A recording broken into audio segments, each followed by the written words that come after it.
Welcome to our channel. Today we how to download LinkedIn messages attachments on iPhone step by step clearly. Open the LinkedIn app on your iPhone.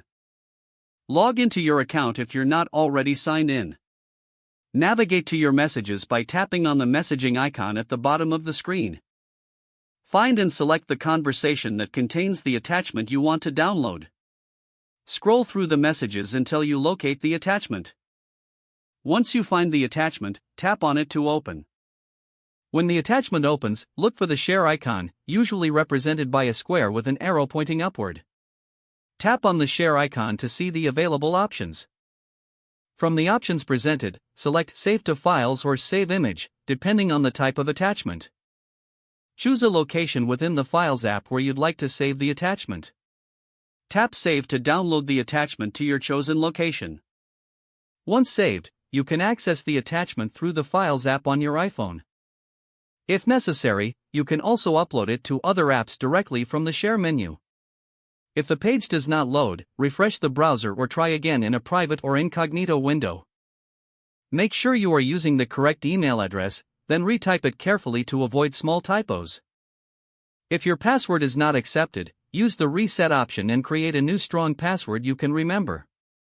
Check your spam folder for verification or security emails, then complete any requested confirmation steps. Enable two-factor authentication if available to improve account security and reduce unauthorized access risk. After signing in, review your profile details so your contact information and settings are accurate. If you see an error message, note it down and try again after restarting your device and internet connection. Log out when you finish, especially on shared devices, to keep your account and payment information secure. If the page does not load, refresh the browser or try again in a private or incognito window.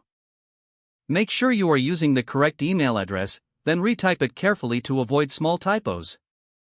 If your password is not accepted, use the reset option and create a new strong password you can remember. Check your spam folder for verification or security emails, then complete any requested confirmation steps. Enable two-factor authentication if available to improve account security and reduce unauthorized access risk. After signing in, review your profile details so your contact information and settings are accurate and current. If you see an error message, note it down and try again after restarting your device and internet connection. Don't forget to like this video and subscribe to our channel for more step-by-step tech guides.